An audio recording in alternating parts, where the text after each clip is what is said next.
El 22 de julio del 2001, el Gund Arena, de Cleveland, Ohio, fue testigo de un evento que quedó en la memoria de los fanáticos, y no necesariamente por ser un evento impresionante o por tener momentos emotivos inolvidables, sino porque representó el final absoluto de una guerra que llevaba varios años por la supremacía del entretenimiento deportivo. Las razones que llevaron a WWF Invasión 20013, por cierto, son conocidas por la mayor parte de los fanáticos que vemos wrestling desde hace años, pero de todas formas se ha vuelto un recuerdo controversial, pues muchos seguidores de este negocio, y me incluyó en esta pasada, no estuvieron contentos con cómo se dio la historia. Hagamos memoria de cómo se llegó a este evento antes de ir a los resultados. La historia previa inmersos en la guerra por la supremacía del rating conocida como Monday Night Wars, tanto la WWF como la WCW pusieron toda la carne en la parrilla, haciendo que el negocio de la lucha libre espectáculo viviera, probablemente, su mejor época entre los años 95 a 2001, principalmente porque en ese periodo los programas dejaron de ser una mera caricatura de personajes infantiles enfocados a un negocio para toda la familia, algo así como una PG era más infantil todavía que hoy, y se transformaran en un show enfocado a un público más adulto, maduro y con un criterio mucho más formado. En ese periodo, donde WCW dio el primer golpe con el nacimiento de nuevo, la guerra en primer lugar se cargó a favor de la empresa de Ted Turner, dirigida por Eric Bischoff, quien fue el primero en apuntar al público adulto, dejando a la WWF relegada en el rating por la increíble cantidad de 84 semanas seguidas, y si a eso sumamos que la WCW le quitó varios luchadores de peso a la WWF, la empresa de Vince parecía perder terreno a pasos agigantados. Para fines del 962, se produce un giro en los acontecimientos, con el nacimiento de la Attitude Era, donde la WWF aplicó varios cambios a su show, volviéndolo más adulto, más agresivo, en parte, también, por la influencia que tuvieron de la pequeña pero pujante Equa, y naciendo el personaje del jefe maligno encarnado en Vince McMahon, todo esto, tras la salida de Bret Hart, y el episodio del Montreal Screwjob, lo que, sumado al crecimiento de otras superestrellas, llevó a la WWF a dar vuelta a los ratings y comenzar a ganar la batalla contra la compañía enemiga. Dar los detalles de toda la Monday Night War sería imposible en esta columna, pero, para resumir, los resultados llevaron a que la WCW cayera en una crisis financiera que significó casi la quiebra, de la que ni Eric Bischoff, ni Ted Turner ni nadie la podía salvar. El 2001, Vince McMahon, en una oportunidad que él mismo definió como imposible de dejar pasar, compró los derechos de la WCW en una cifra que, según los rumores, rondaba los $7 millones. La guerra terminaba fuera del show, ahora había que hacer que terminara dentro de los cuadriláteros. El último WCW Monday Nitro y el desarrollo del storyline. El 26 de marzo del 2001 se emitió el último capítulo de WCW Monday Nitro, en un show llamado La Noche de los Campeones. Hay quienes dicen hoy que el evento Night of Champions, de WWE, que nació años después, fue pensado a partir de este show final de WCW. En dicho show, se pusieron en juego todos los campeonatos que existían en WCW y, además, se presenció el último combate de Ric Flair contra Sting bajo contrato con WCW, aunque, en realidad, ya era oficialmente parte de la empresa WWF. Pero lo más importante, al menos desde el ángulo de la WWF, fue la aparición de Shane McMahon, quien, originalmente, iba a anunciar la compra de la empresa de Ted Turner por parte de su padre, Vince, pero al final del show, anunció que era él quien la compraba, kayfabe, dejando a su padre en ridículo y anunciándole que él manejaría los destinos de la WCW a partir de ahí. La realidad señala que el objetivo inicial de los McMahon era continuar con la WCW como show, trasladando a los días sábado la transmisión y manteniendo a gran parte de sus luchadores, alrededor de 26 continuaron con la empresa tras la venta. Sin embargo, el canal, TNN, rechazó el show y la idea quedó descartada.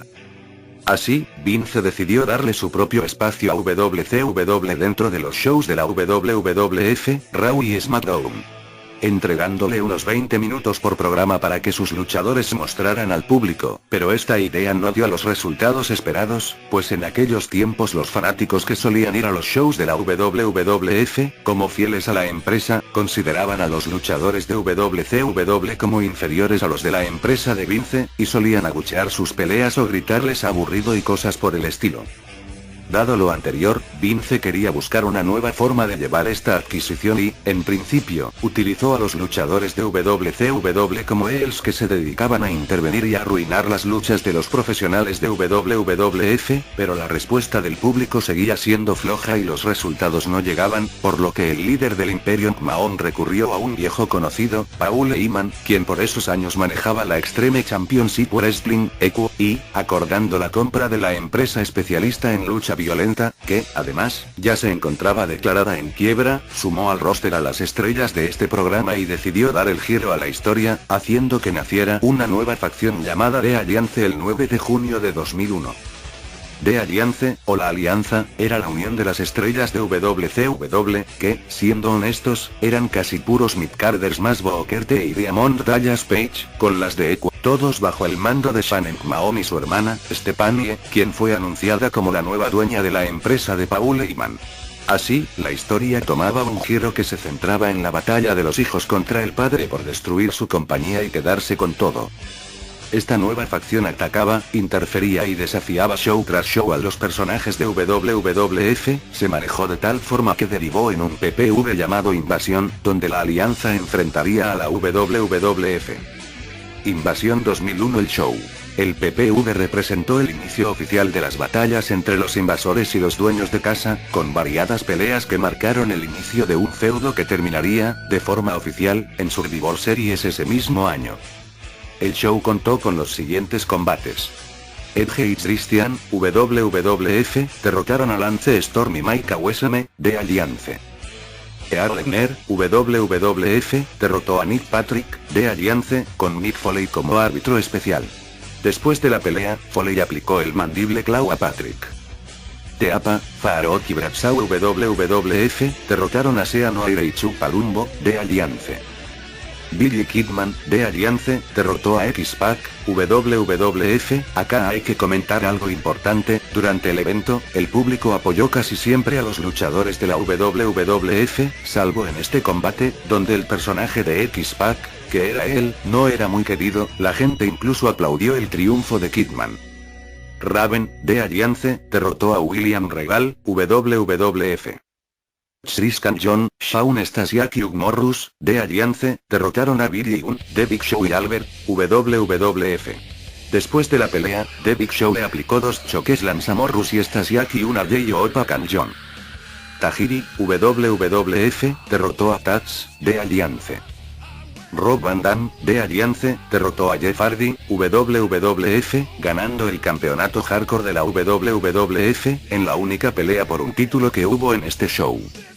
Trish Stratus y Lita, WWF, derrotaron a Torrie Wilson y Stacy Keibler, de Alliance, en un Bra and Panties match, con Mick Foley como árbitro especial.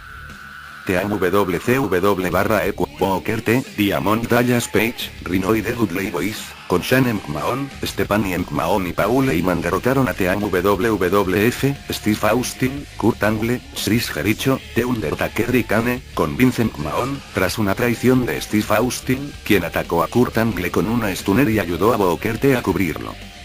El show terminaba con la WWF derrotada y el futuro del storyline abierto.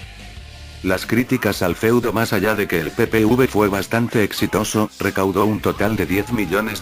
entre ventas de PPV, entradas y merchandising. Muchos fanáticos señalan que en realidad el feudo de la invasión fue un fracaso porque la WWF nunca supo cómo manejar a los nuevos talentos y, además, no logró traer a las verdaderas estrellas de la WCW. Como ejemplo a estas críticas, se apuntan los siguientes datos. Las estrellas de WCW que llegaron a la WWF eran, en general, midcarders que no tenían ni la experiencia ni el peso histórico para liderar la invasión, salvo por Booker T y por Diamond Dallas Page, pero los verdaderos pesos pesados como Ric Flair, Scott Steiner, Goldberg o el mismo Sting, ni hablar de Kevin Nash y Scott Hall, no pudieron ser convencidos por la empresa de Vince, con lo que el roster de WCW se vio duramente mermado. Las peleas que ganaban los componentes de The Alliance eran, casi siempre, con intervenciones de terceros, con lo que la WWF trataba de demostrar que los invasores no podían ganar limpiamente, como si lo hacían las estrellas de la WWF. La falta de talentos históricos en The Alliance hizo que la WWF apostara por traiciones de sus propios componentes. Además de Stone Cold, hubieron luchadores como Jericho y Kurt Angle, entre otros, que también se pasaron al bando contrario, para fortalecer a ese grupo, dando por sentado que no tenían otra forma de derrotar a la WWF. Prueba principal de ello fue que, para el final del feudo, en Survivor Series del 2001, al final de la batalla de 10 hombres, 5 vs 5, los únicos sobrevivientes fueron Stone Cold, The Alliance, y The Rock, quien había regresado de su paso por Hollywood para salvar a la WWF de la derrota. La historia, quizás siendo la lógica de la cultura gringa, fue más basada en la batalla entre los hijos y el padre que entre las empresas que, durante la década anterior, habían llevado a la lucha libre espectáculo a su mejor momento histórico, perdiendo la oportunidad de, por ejemplo, traer a un Eric Bischoff a desafiar a la WWF en su propia casa. Tiempo después, Bischoff se uniría a la empresa como manager de Raw. Con esto, muchos no temen en calificar este como uno de los peores storylines de la historia, y otros, menos críticos, apuntan a que sería uno de los mejores. Juzguen ustedes qué les parece.